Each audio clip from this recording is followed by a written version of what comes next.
এখনো এমন কোনো পরিস্থিতি আমার উপরে আসেনি যে আমি বলতে বাধ্য।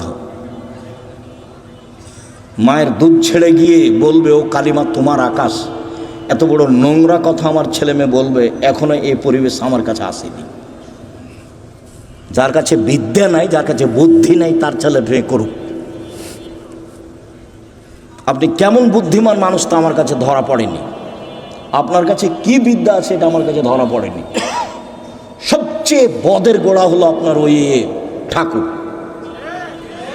ঠাকুর হলো ঢাকা বিশ্ববিদ্যালয়ের শত্রু, ঠাকুর মুসলমানের শত্রু। যেদিন ভারত, বাংলাদেশ, পাকিস্তানের মুসলমান ইংরেজদের হাতে নির্যাতিত, সেদিন ঠাকুর ক্ষমতা দেখাই মান সম্মানে বসবাস করে লন্ডনে। সেই ঠাকুরের গান আমার ছেলে মেয়ে পড়ে, পাগল হয়ে গেছি।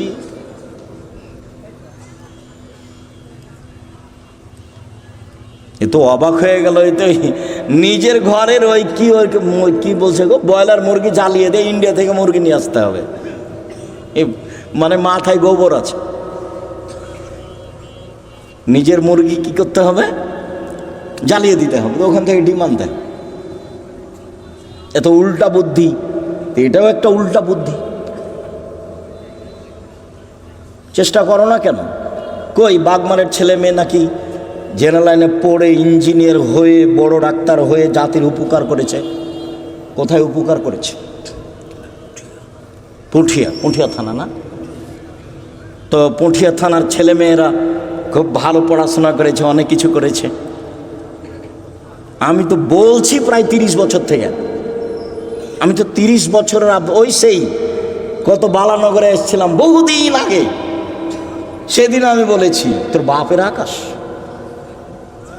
সব সময় বলছি, আমি তো ঘৃণা জানাই। সম্মানিত দিনী ভাই বোন, রাতে উঠে আল্লাহকে কিছু বলতে হবে। আল্লাহ আমার আর আপনার কথা শোনার জন্য প্রতীক্ষমান। আল্লাহ নেমে আসেন আমার কথা শোনার জন্য, আর আমি ঘুমিয়ে থাকি, তাহলে এটা কেমন হলো? বুঝাতে পারলাম না কথা মনে হয়। আল্লাহ নেমে আসেন আমার জন্য, আর আমি কি করি? ঘুমিয়ে থাকি। একটা কথা মধ্যে মনে রাখেন, আমি ঘুমিয়ে থাকি এর অর্থ এই নয় যে সবাই ঘুমিয়ে থাকে। সবাই ঘুমিয়ে থাকে না। কেউ না কেউ আল্লাহকে বলে যে ঠিক আছে তাহলে আমাকে এটা করে দাও, ঠিক আছে তাহলে এটা আমাকে করে দাও, এভাবে বলে। আমর ইবনে আস রাদিয়াল্লাহু তাআলা আনহু বলেন, রাসূল সাল্লাল্লাহু আলাইহি সাল্লাম বলেছেন, মান কামা বিআসরি আয়া লাম ইগফাল মিনাল গাফিলিন। কেউ যদি রাতে উঠে 10টা আয়াত পড়ে, 10টা, তাহলে সে গাফেল নয়, এটা লিখে দেওয়া হবে। 2, মান কামা বিমিআ আয়া কুতিবা মিনাল কানিতিন। কেউ যদি 100 আয়াত পড়ে রাতে উঠে সলাতে, 100 আয়াত, তাহলে ও পরহেজগার মানুষের অন্তর্ভুক্ত লিখে দেওয়া হবে। অমান কামা বে আলফি আয়া, কেউ যদি রাতে 1000 আয়াত পড়ে, কুতিবা মিনাল মুকান্তিরিন, তাহলে পৃথিবীতে সর্বোচ্চ মর্যাদার অধিকারী যারা, তাদের সাথে এও বড় বড় মর্যাদার অধিকারী, ইব্রাহিম আলাইহিস সালাম এরকম যারা বড় বড় মর্যাদার অধিকারী, আপনি যদি রাতে 1000 আয়াত পড়েন, যদি এটা ভারী, তো 100 আয়াত তো পারবো, 10 আয়াত তো পারবো। আবু হুরায়রা রাদিয়াল্লাহু তাআলা বলেন, আল্লাহ রাসূল বলেছেন, মান কামা ইস্তাইকাজা, যে ব্যক্তি রাতে উঠলো, স্ত্রীকে উঠালো, 2 রাকাত সালাত আদায় করলো, কুতিবা মিনাল যাকিরিনা যাকিরাত, যারা আল্লাহকে ডাকে ওদের একটা তালিকা আছে, এদের স্বামী স্ত্রীকে সে তালিকা লিখে দাও। উঠি না কেন, পারি না কেন? আজকে সোমবার, সিয়াম ছিলেন 32 বছর থেকে, 30 বছর থেকে বলে আসছি, কেন সিয়াম ছিলেন না? আজ তো সোমবার, কেন থাকলেন না? এই ছেলে, এই সোমবারে সিয়াম থাকতে হবে কেন? কেন নবী থাকতেন বলো? সাপ্তাহিক মানুষের পাপ নেকি রিপোর্ট পেশ করা হয় কি কি বারে? সোমবার আর বৃহস্পতিবার। তা আমাদের নবী বলছেন যে আমি ভালোবাসি আমার রিপোর্টটা দেখার সময় আল্লাহ দেখুক যে সিয়াম অবস্থায়। নেও নেও আমার রিপোর্ট নেও, সিয়াম অবস্থায় নেও। তো মুহাম্মদ সাল্লাল্লাহু আলাইহি সাল্লাম চাইতেন তার রিপোর্টটা আল্লাহর কাছে পেশ করার সময় কি অবস্থায় দেখাতে চাইতেন? সেম অবস্থায়। তা আপনি চান না কেন? মুরব্বী ভাইজান, আপনি সিয়াম ছিলেন আজকে? চুপ হয়ে যাচ্ছেন কেন? এই কি সুলি ফাঁসি নাকি? এই কি হাইকোর্ট জজ কোর্ট নাকি? আদাত হয় না কেন? অভ্যাস হয় না কেন? ওইটা বাদ দিয়ে এটা করেন। বৃহস্পতিবার সোমবার সিয়াম থাকার চেষ্টা করেন। আর আসলে আদর্শ দিয়ে গেলেন, আর আমি এমনি দুনিয়া থেকে চলে গেলাম, জীবন পার করলাম, তাহলে হবে? তাহলে হবে না। সম্মানিত দিনী ভাই বোন, রাসূল সাল্লাল্লাহু আলাইহি সাল্লাম বলেন, কেউ যদি ঘুম থেকে উঠে বলে লা ইলাহা ইল্লাল্লাহু ওয়াহদাহু লা শারীকা লাহু লাহুল মুলকু ওয়া লাহুল হামদু ওয়া হুয়া আলা কুল্লি শাইইন কাদির ওয়া সুবহানাল্লাহি ওয়া আলহামদুলিল্লাহি ওয়া লা ইলাহা ইল্লাল্লাহু আল্লাহু আকবার লা হাওলা ওয়া লা কুওয়াতা ইল্লা বিল্লাহ, তাহলে এখন যা বলবে আল্লাহ সেটা মেনে নেবেন। যেটা বলবেন সেটাই শুনবেন, যেটা বলবেন সেটাই শুনবেন। ঘুম থেকে উঠে এই দোয়াটা পড়তে হবে, লা ইলাহা ইল্লাল্লাহু ওয়াহদাহু লা শারীকা লাহু লাহুল মুলকু ওয়া লাহুল হামদু ওয়া হুয়া আলা কুল্লি শাইইন কাদির ওয়া সুবহানাল্লাহি ওয়া আলহামদুলিল্লাহি ওয়া লা ইলাহা ইল্লাল্লাহু আকবার ওয়া লা হাওলা ওয়া লা কুওয়াতা ইল্লা বিল্লাহ। অবশ্য জাবের রাদিয়াল্লাহু তাআলা আনহু বলেন, আল্লাহর নবী বলেছেন, মামিন মুসলিমিন ইয়াবিতু আলা যিকরিল্লাহি তাহিরান, কেউ যদি ওযু করে ঘুমায়, দোয়া পড়ে ঘুমায়, ওযু করে ঘুমায়, দোয়া পড়ে ঘুমায়, এখন ঘুম থেকে উঠে আল্লাহর কাছে যা চাইবে সেটা দিয়ে দিবেন। মায়াসআলু মিন খাইরিন মিন আমরি দুনিয়া ওয়াল আখিরা, ইহকাল পরকালের যেটা চাইবেন সেটা দিয়ে দিবেন, যেটা চাইবেন সেটা দিয়ে দিবেন। এই কথাটা লাগানো আছে ওযু করে ঘুমাতে হবে। কি করে ঘুমাতে হবে? ওযু করে ঘুমাতে হবে। জি, উপস্থিত দিনী মুসলিম বোন, বুঝতে পারছেন কিছু? না হইচই করে এসেছেন আর হইচই করে যাচ্ছেন? কিছু আল্লাহকে ডাকতে শিখুন, বলতে শিখুন। আল্লাহ রাসূল বলছেন যে কোরাইশদের মহিলারা সবচেয়ে উত্তম। কেন? দুইটা কাজে তারা বেশি আগ্রহী, যত্নবান। এক, নিজের ছেলেকে লালন পালনে তারা খুব যত্নবান, এই জন্য সবচেয়ে ভালো। দুই, স্বামীর সম্পদকে হেফাজতে খুব সতর্ক, এই জন্য ভালো। আল্লাহ রাসূল বললেন যে একজন মহিলা ভালো হতে পারে তার দুইটা গুণে। এক, বাচ্চাকে ভালোভাবে লালন পালন করে। দুই, স্বামীর অর্থ সম্পদকে ভালোভাবে দেখাশোনা করে, নষ্ট করে না। যখন আল্লাহ রাসূল বলেন খায়রুন নিসায়ে, সবচেয়ে উত্তম নারী কে? এক, স্বামীর সাথে কথা বললে হাসি মুখে বলে। দুই, স্বামী আদেশ করলে পালন করে। তিন, স্বামী যখন বাড়িতে থাকে না তখন নিজেকে হেফাজতে রাখে আর স্বামীর অর্থ সম্পদ হেফাজতে রাখে। ভালো নারী। কিভাবে সংসার করেন জানা নাই। আপনার জীবনে আমার পক্ষ থেকে দুইটা উপদেশ থাকছে। একটা হলো স্বামীর সামনে অভিমান করবেন না। অভিমান নেই, অভিমান বলে কোনো জিনিসই নেই। অভিমান করলেই শয়তান আপনার ক্ষতি করবে। অভিমান কি?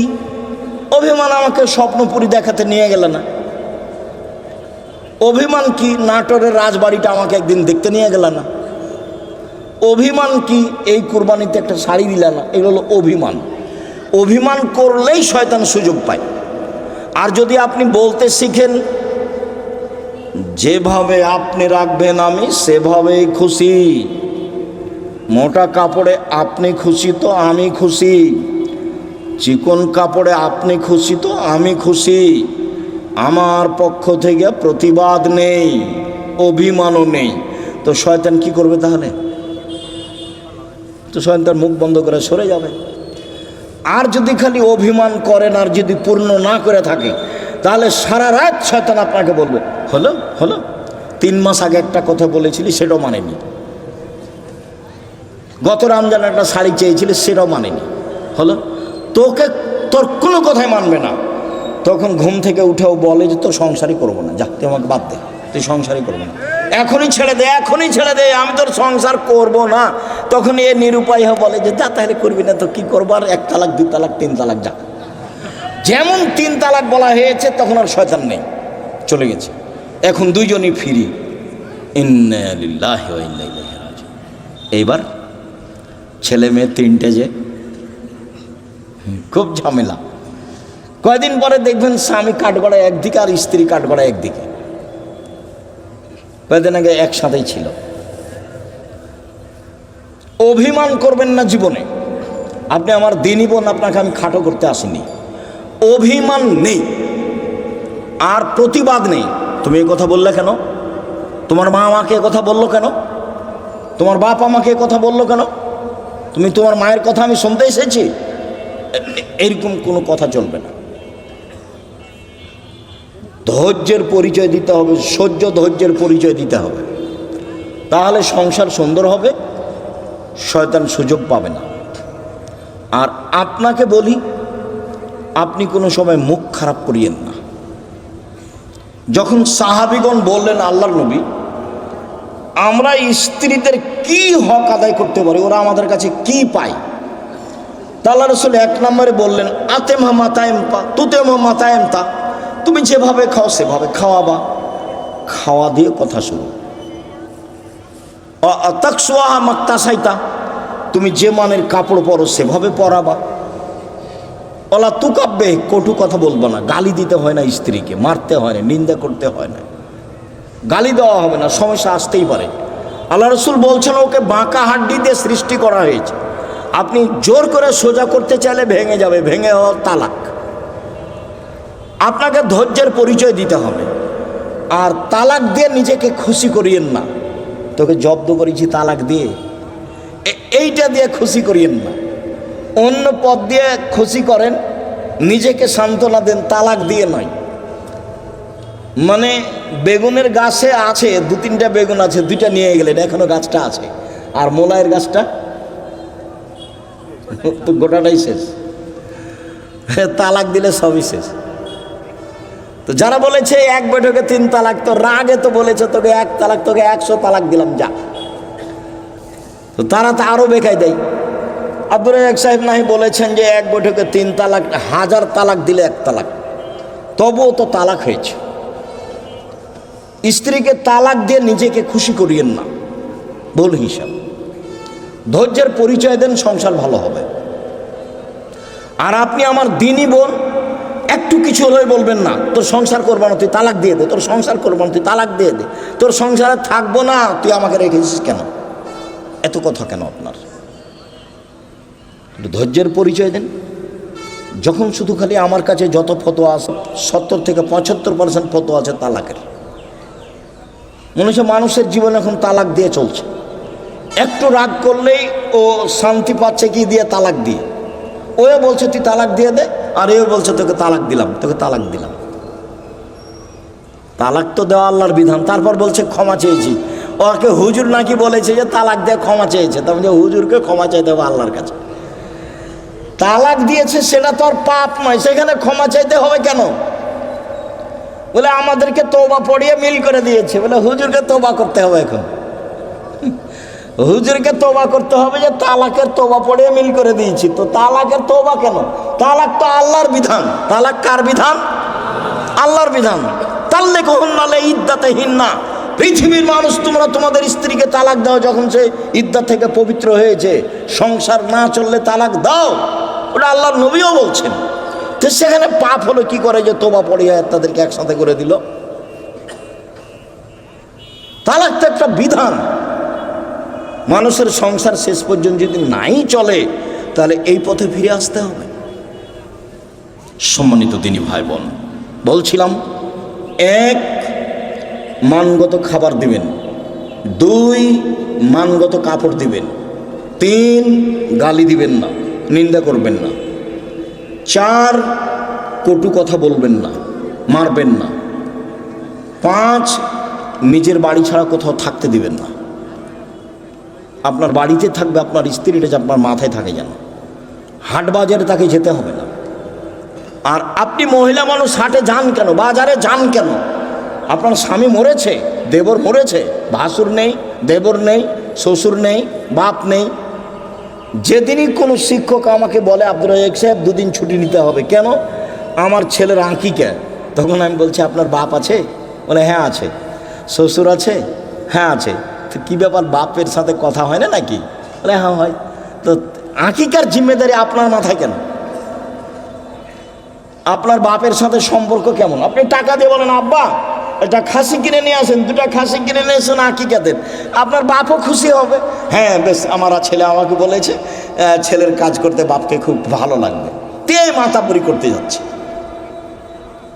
বাপা তো আছে, শ্বশুর শাশুড়ি তো আছে, দেবর ভাসুর তো আছে, গোটা বংশ আছে, বোনের ছেলে আছে, ভাইয়ের ছেলে আছে, দেবর আছে, ভাসুর আছে, শ্বশুর আছে, বাপ আছে। তো আপনি কেন বাজারে গেলেন? কেন যাবেন? কেন যাবেন আপনি? আপনার পা বড় হলো কেন? কে বলেছে আপনি পরহেজগার? আপনার গায়ে তো ফ্যাশন বোরকা দেখা যায়। আপনি হাটে বাজারে ঘুরে বেড়ান, স্বামীর সাথে মুখামুখি কথা বলেন, এরর সাথে কথা বলেন, আপনি পরহেজগার? কে বললো আপনি পরহেজগার? বলে হিসাব দেখবেন, তাকো 1 মিনিট, এই ছেলে খেয়াল করে এদিকে তাকো, পরহেজগারিতে দেখাচ্ছি। যা জিবরাইল ইলান নবী সাল্লাল্লাহু আলাইহি সাল্লাম, জিবরাইল নবীর কাছে আসলেন।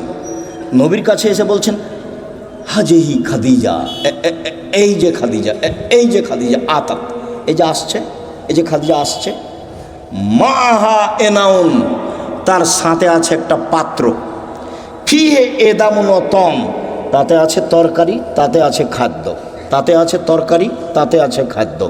ও আপনার কাছে এটা নিয়ে আসছে। শোনেন, মোহাম্মদ সাল্লাল্লাহু আলাইহি সাল্লাম জিবরাইল বলছেন। কে বলছেন বলেন তো? জিবরাইল বলছেন। কাকে বলছেন? আমাদের নবী মোহাম্মদ সাল্লাল্লাহু আলাইহি সাল্লাম বলছেন, ফাকরা আলাইহা সালাম আমিন রাব্বে হাওয়া মিন্নি, ওকে বলে দেন খাদিজা আল্লাহ তোমাকে সালাম দিয়েছে। খাদিজা জিবরাইল তোমাকে সালাম দিয়েছে। ও বাশশারা বাইতিন ফিল জান্নাহ মিন সাকাবিন, আর বলে দেন খাদিজা তোমার জন্য জান্নাতে একটা ঘর বানানো হয়েছে হীরা মুক্তা মাণিক্য দিয়ে, লা সাখাবা ফিহে ওয়ালা নাসাবা, সেখানে নেই কোনো হইচই, নেই কোনো কষ্ট ক্লেশ ক্লান্তি, সেখানে নেই কোনো হইচই হই হুল্লাড়, সেখানে নেই কোনো কষ্ট ক্লেশ দুঃখ দুর্দশা, কিছু নেই। বলে দেন 3টা কথা। 1, খাদিজা আল্লাহ তোমাকে সালাম দিয়েছে। 2, খাদিজা জিবরাইল তোমাকে সালাম দিয়েছে। 3, খাদিজা তোমার জন্য একটা জান্নাতে ঘর বানানো হয়েছে, জিবরাইল বললেন আমাকে। দেখলেন খাদিজা একজন মহিলা মানুষ, কি করেছেন, কি করেন এমন? খাদিজা কি করেন এমন? আব্দুর রাজ্জাক সাহেব সেই তো আমরা তো বুঝতে পারছি না কি করেন এমন। তাহলে দেখি আরো 2টা কথা বলি আপনার সাথে, দেখি কিছু ধরা পড়ে নাকি।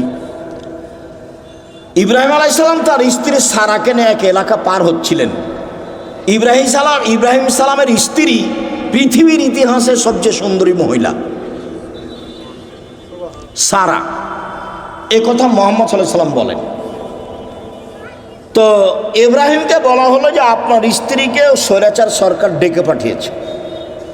তো ইব্রাহিম আলাইহিস সালাম চেষ্টা করলেন কিন্তু রক্ষা হলো না। পৃথিবীর 2য় মহামানব ইব্রাহিম আলাইহিস সালাম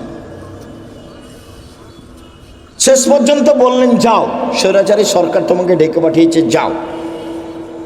তো ভিতরে ঢুকতেই ওই স্বৈরাচারী সরকার দাঁড়িয়েছে, হাত বাড়িয়েছে, গায়ে হাত লাগাবে সেই জন্য। তখন সারা বলছেন এই থামো, আগে অজু হবে, 1,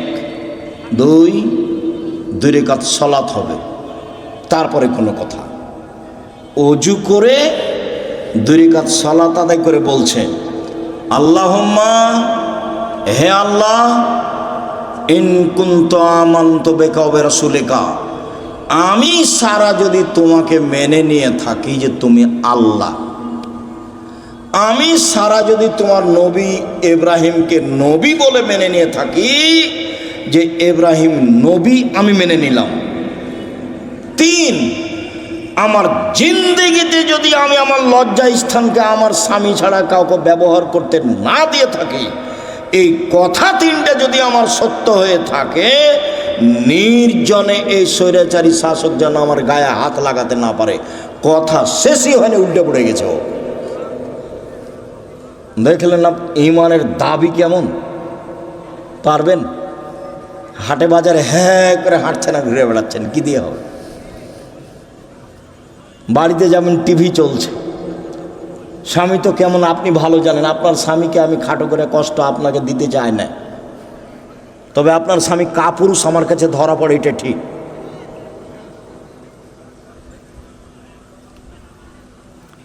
আপনি আমার দিনী বোন, এদিকে দেখেন, এক বেশি কিছু আমল নয়। এক, আমি নবীকে মেনে নিয়েছি, আমাদের নবী মোহাম্মদ সাল্লাল্লাহু আলাইহি ওয়াসাল্লাম আমরা মেনে নিয়েছি, আমাদের নবীকে মোহাম্মদ সাল্লাল্লাহু আলাইহি ওয়াসাল্লাম আমরা মেনে নিয়েছি। দুই, আল্লাহকে মেনে নিয়েছি যে তুমি আছো, সব কিছু করতে পারো, তুমি আজই, এ তো মেনে নিয়েছি। তিন, জিন্দেগিতে জেনা করিনি, এইটা আমাকে দিতে হবে, দিয়ে দাও। তো আল্লাহ বলেন ঠিক আছে দিব। ও মানুষ, আমি মানুষ নাই, ও পারে, আমি পারি না। তাকে দেয় আল্লাহ, আমাকে কেন দেয় না? দিবেই তো, দিতে হবে। আমি যেটা চাচ্ছি সেটা আল্লাহকে কি করতে হবে? দিতেই হবে। দেরি হলেও দিতে হবে, দিতেই হবে। আমি মানুষ, আমি অধিকার রাখি। আমি পাপী হলে কি হবে? আমি তো বলছি আমি গুনাহগার, তুমি আমাকে ক্ষমা করো, এটা আমাকে দিয়ে দাও। আমি তো বলছি, আমি তো মানুষের কাছে চাইনি, ধর্ণা ধরে বলিনি যে এই করেন সেই করে দেন, তুই আপনি কত ভালো মানুষ, আপনি অমুককে দিয়েছেন, এ তো আমি কাউকে বলতে চাইনি, আপনাকে বলছি, তোমাকে বলছি, করে দাও। এদিকে দেখেন, হাজেরা বলছেন যে ইব্রাহিম আলাইহিস সালাম আমাকে কাবা ঘরের পাশে রেখে চলে যাচ্ছে, তা আমি পিছে পিছে হাঁটছি আর বলছি, আইনা তাজহাবা ইব্রাহিম, ইব্রাহিম আপনি কোথায় যাচ্ছেন? আইনা তাজহাবা ইব্রাহিম, ইব্রাহিম আপনি কোথায় যাচ্ছেন? অর্থাৎ রকুন বিহাজালদি লাইসা ফি ইনশাআল্লাহ শাই, আপনি আমাকে এমন একটা উপত্যকায় ছেড়ে যাচ্ছেন যেখানে মানুষজন তো নেই, পশু প্রাণী ঘাস পাতাও নেই, কিছুই নেই। আপনি আমাকে কিছু বলবেন না? এরকম নির্জন মরুভূমিতে রেখে যাচ্ছেন, না কথা বলছেন না, যেতেই আছেন। তো স্ত্রীও পিছে পিছে হাঁটছেন। এক পর্যায়ে বলছেন, আল্লাহ আমারা কা, আল্লাহ কি আপনাকে এইভাবে চলে যেতে বলেছেন? আপনি আমাকে কিছু না বলেই যাবেন? আর আপনি আমাকে তো বলবেন যে হাজেরা থাকো, কোনো সমস্যা নেই, 2 বছর 5 বছর পরে আসবো, দেখা হবে, কিছু তো সান্ত্বনামূলক বলবেন। কিছু না বলেই চলে যাচ্ছেন, আল্লাহ কি আপনাকে চলে যেতে বলেছেন? তখন ইব্রাহিম আলাইহিস সালাম বলছেন, নাম, হ্যাঁ চলে যেতে বলেছেন। তখন তিনি বলছেন, ফালাই সাইয়্যিদুল্লাহ তাআলা, ঠিক আছে, আল্লাহ আমাকে ধ্বংস করবেন না। ধ্বংস করবেন না মানে উনি কি খেয়ে থাকবেন? আরে কয়েকশো কিলোমিটারের মধ্যে কোনো মানুষ নেই, দোকানপাট নেই, গাছপালা নেই, ঘাস পাতা নেই, কোনো কিছু নেই। তার আল্লাহর উপরে কত ভরসা। বলছে ঠিক আছে, তাহলে আল্লাহ আমাকে ধ্বংস করবেন না। তো ঘুরে এসে বাচ্চা দেখছেন, কি যে অবস্থা ছেলের, ব্যাগে যা পানি ছিল তা তো শেষ হয়েছে। কি যে হয়, সাফা পাহাড়ে উঠলেন, কোথাও পানির পথ নেই, দৌড়িয়ে নেমে মারোয়াতে গেলেন, কোনো পথ নেই। আবার বাচ্চা দেখতে আসলেন, 1 বার 2 বার 3 বার 4 বার 5 বার 6 বার 7 বার। এবার বাচ্চার দিকে আসছেন, ভাবছেন বাচ্চা মনে হয় মারাই যাবে, বুখারীর হাদিস এভাবে এসেছে। হঠাৎ বলছে, কি চান? কে? আমার পানির প্রয়োজন। ঠিক আছে, পানির প্রয়োজন বলতেই জিবরাইল বাচ্চার পাশে, জিবরাইল নিজের পা দিয়ে আঘাত করলেন। বাচ্চার পায়ে আঘাত হয়েছে কথা মিথ্যে, বাচ্চার পায়ে জমজম চালু হয়েছে কথা মিথ্যে। জিবরাইল নিজে পায়ের আঘাত করতে পানি একবারে জোরে ফুটে বের হতে লাগলো। তখন হাজেরা পানিগুলি থামাতে লাগলেন, জম জম মানে থামো, উনি বাঁধ দিয়ে পানিগুলো থামাচ্ছেন। আল্লাহ রসুল বলছেন যদি হাজেরা পানি না থামাতেন তাহলে জমজমের পানি সারা পৃথিবীতে ছড়িয়ে পড়ত। এভাবে রাসূল সাল্লাল্লাহু আলাইহি ওয়াসাল্লাম বলছেন। আপনি মহিলা মানুষ নিরাশা হন কেন? আব্দুর রাজ্জাক সাহেব শুনেন, অনেক কথা ছিল আপনার সাথে, তো আপনার সাথে তো কথা বলতে পারি না। তো একটা কথা, সব সময় আপনার কথার মাঝে একটা কথা ফুটে ওঠে যে মহিলারা জান্নাতে যাবেই। 1 5 ওয়াক্ত সালাত, 2 রমজান মাসের সিয়াম রোজা, 3 স্বামীকে মেনে চলা, 4 জেনায় লিপ্ত না হওয়া। তো আমাদের তো এরকম ঘটে গেছে, এখন কি উপায়? চিন্তা করবেন না, চিন্তার কিছু নেই। বুখারী মুসলিমের হাদিস থেকে আপনাকে পরামর্শ দিয়ে আলোচনা শেষ করবো ইনশাআল্লাহ।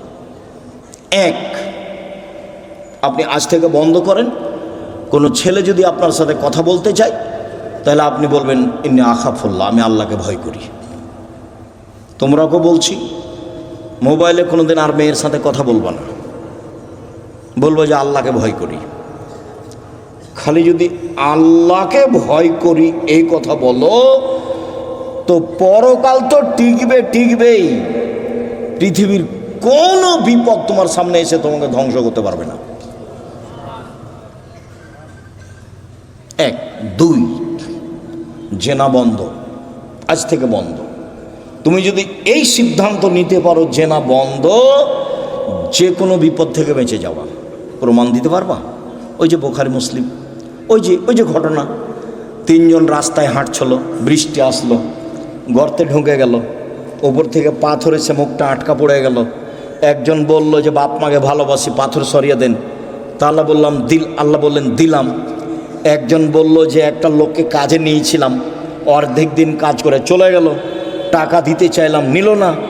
আমি ওর টাকা বাড়াতে তো অনেক গরু ছাগল করে দিলাম। একদিন এসে বলছে আমাকে টাকা দেন। আমি বললাম গরু ছাগল নিয়ে যাও। আমাকে বলছে মজাক করবেন না। না, মজাক করিনি, তুমি সবই নিয়ে যাও। সবই নিয়ে গেছে। তো এই কাজটা যদি ভালো করে থাকি পাথর সরিয়ে দাও, দিলাম।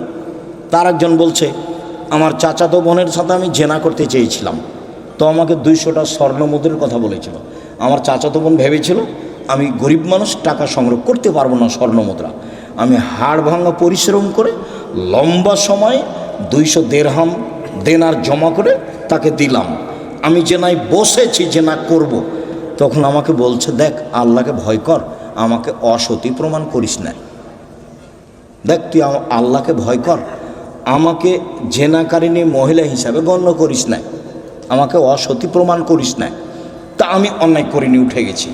তো দাও তাহলে পাথর সরিয়ে দাও। তা আল্লাহ বলছেন দিলাম। দেখেন, বোঝা গেল না কথা? আর এদিকে আল্লাহ বলছেন অনাহা নাফসা আনিল হাওয়া ফাইনাল জান্নাত হিয়াল মাওয়া। কেউ যদি নিজেকে অশ্লীল কাজ থেকে ঠেকাতে পারে, আমি আল্লাহ তাকে জান্নাতুল মাওয়া দিলাম। আপনি রাতের লম্বা আলোচনা আছে, বক্তব্য রেকর্ডিংয়ে আছে, সেখান থেকে নেবেন। আপনাকে নেওয়ার জন্য আন্তরিকভাবে অনুরোধ জানিয়ে কয়েকটি জরুরি কথা, চলাচল বন্ধ করে কথা শুনবেন। আর আমি কোনো সময় আসলে আমার একটা অনুরোধ রক্ষা করবেন, কাজ মাথায় করে নিয়ে আসছেন না। আপনি যখন রাস্তায় হাঁটেন, গল্প করেন, তখন আপনার কাজটাকে আমি ঘৃণা করি, আমাকে ভালো লাগে না।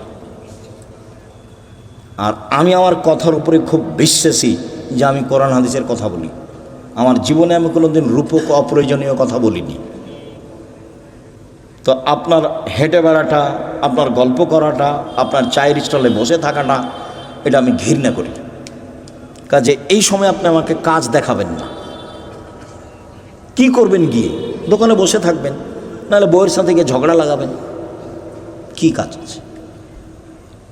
আমি তো আপনার এলাকায় থাকি, যে আপনার কাজ আমি খুব ভালোভাবে বুঝি। আর জমি জায়গার চাষ যদি বলেন, তা আমার আব্বা কৃষক মানুষ ছিলেন, আমিও কৃষকতাকে ভালো বুঝি। জমি চাষ করা, কিভাবে ধান উৎপাদন হবে, কিভাবে আমার আব্বাকে আমি দেখেছি। কাজে আপনার কাজকর্ম আমি ভালো জানি। উপার্জনের পথ 4টা। এই ছেলে, উপার্জনের পথ কয়টা? 4টা। 1 দিন মজুরি, সন্ধে টাকা শেষ হবে। 2 চাকরি, 25 দিনে সাধারণত টাকা শেষ হবে। কয়দিনে? 25 দিনে। বাকি 5 দিন ধার কর্য করে চলবে। 3 জমি চাষ, মাস শেষে বছর শেষে লাভ লস সমান বা লস বেশি, এবার আলুতে খুব লস। থাকলো 4 ব্যবসা। তখন আল্লাহ রসুল বলছেন সত্যবাদী বিশ্বস্ত ব্যবসায়ীরা নবীর সাথে থাকবে। তাহাজ্জুদ পড়ে থাকা যায় না। 2টা মেয়ের লালন পালন করলে নবীর সাথে থাকা যাবে, 2টা মেয়ের 3টে মেয়ের লালন পালন করলে নবীর সাথে থাকা যাবে। একটা সহজ পথ নবীর সাথে থাকার, কি? সত্যবাদী বিশ্বস্ত ব্যবসায়ী। আমি বলিনি এই কথা, এই কথা মুহাম্মদ সাল্লাল্লাহু আলাইহি ওয়াসাল্লাম বলছেন। আত-তাজির আস-সাদিক আল-আমিন এখনো ইয়ামাল কিয়ামামা শুহাদা সিদ্দিকুন নবী। সত্যবাদী বিশ্বস্ত ব্যবসায়ীরা বিচারের মাঠে সিদ্দিক শুহাদা নবীদের সাথে থাকবেন। এটা আমার মুখের কথা নয়। 2 আত-তিজারাত মাল কিযবল হালাফ, ব্যবসাতে মিথ্যা কথা এসে যায়, ব্যবসায় কসম চলে আসে। ফাসুবহু বিসাদকা, দান করে মিটিয়ে দাও। তো দিন মজুরি করলে তো দান করতে পারবেন না, ও তো সন্ধ্যায় টাকা শেষ হয়েছে। চাকরি করলে তো 25 দিনে গেছে, কয়েকদিন ধার কর্য করে গেছে। আর জমি চাষ করলে তো লাভ লস সবাই বুঝে। তাহলে কিছু করতে হলে কি করতে হবে? ব্যবসা, রিস্ক নিয়ে ব্যবসা করতে হবে, পিছু হটার কোনো সুযোগ নেই।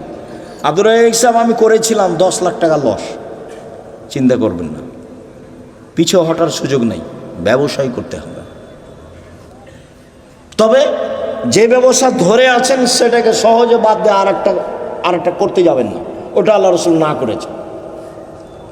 হ্যাঁ, এইটার চেয়ে একটা ভালো ব্যবসা আপনি বুঝতে পারছেন আপনার বিদ্যা বুদ্ধি দিয়ে, তখন ওটা শুরু করবেন। একটা টোটালেই ছেড়ে দিয়ে আরেকটায় যাবেন না, নাহলে মায়ের খাওয়ার সম্ভাবনা আছে। তাহলে রুজি উপার্জনের সবচেয়ে উত্তম পথ কোনটা? ব্যবসা। আমি চকলেট দিয়ে ব্যবসা করতে বলিনি, আমি বলেছি সবচেয়ে কম পয়সার ব্যবসা কি? চকলেট। আমি বলিনি যে চকলেটেরই ব্যবসা করতে হবে। আমি বলেছি শ্বশুরের কাছে যৌতুক নিও না, চকলেটের ব্যবসা করো।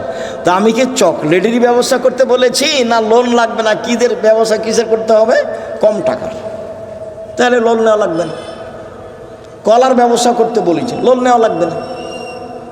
আর কলকাতায় হিরোইন কিনে ঢাকায় বিক্রি করতে নিষেধ করেছি, শ্বশুরের কাছে টাকা নিতে নিষেধ করেছি, খুব শক্তভাবে নিষেধ করেছি।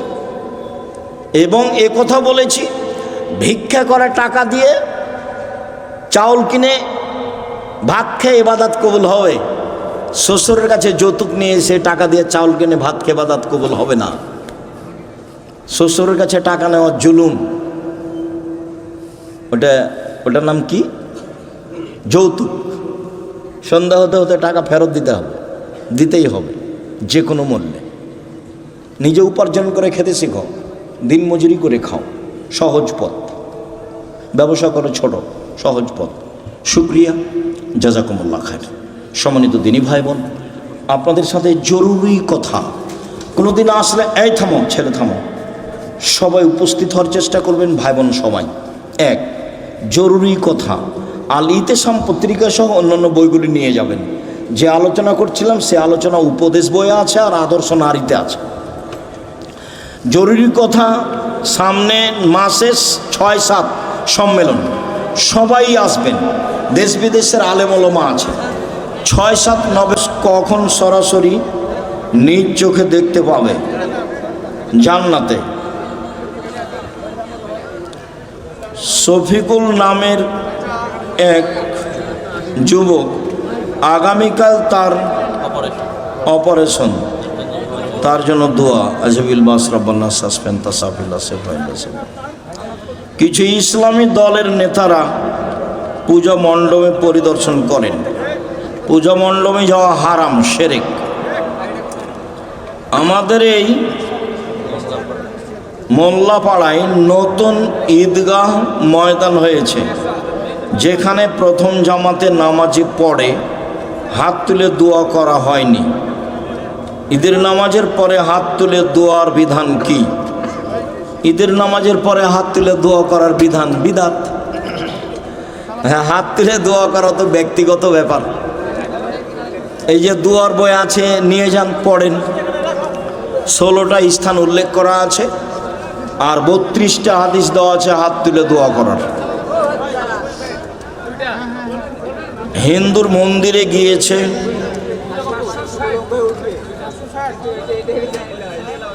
তারাবি ও তাহাজ্জুদ নামাজের পার্থক্য কি?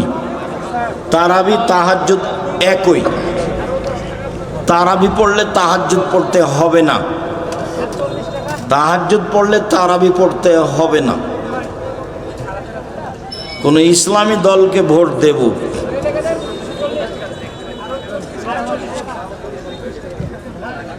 টাই পরা যাবে কি না পরাই উত্তম?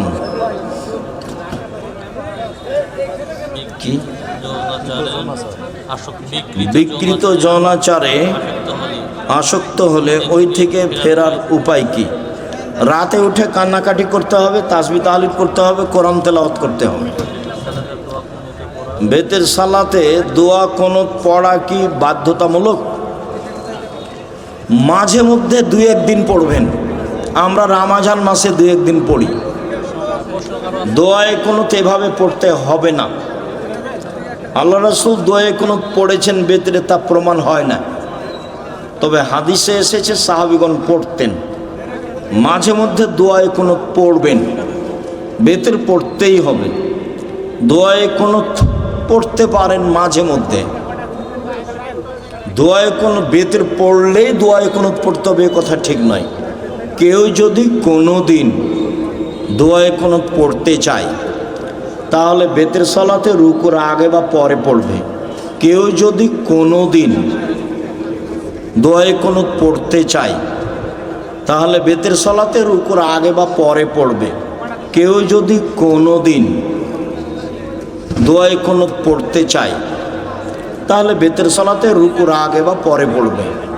বেতের পড়লেই দোয়ায়ে কুনুত পড়তে হবে এই কথা ঠিক নয়। শুকরিয়া, জাযাকুমুল্লাহ খায়র। সবাইকে আল ইতিসাম পত্রিকা বই পুস্তক নেওয়ার আন্তরিকভাবে অনুরোধ জানিয়ে, আর নভেম্বরের 6-7 দেশ বিদেশের বড় বড় আলেম ওলামা আসবে।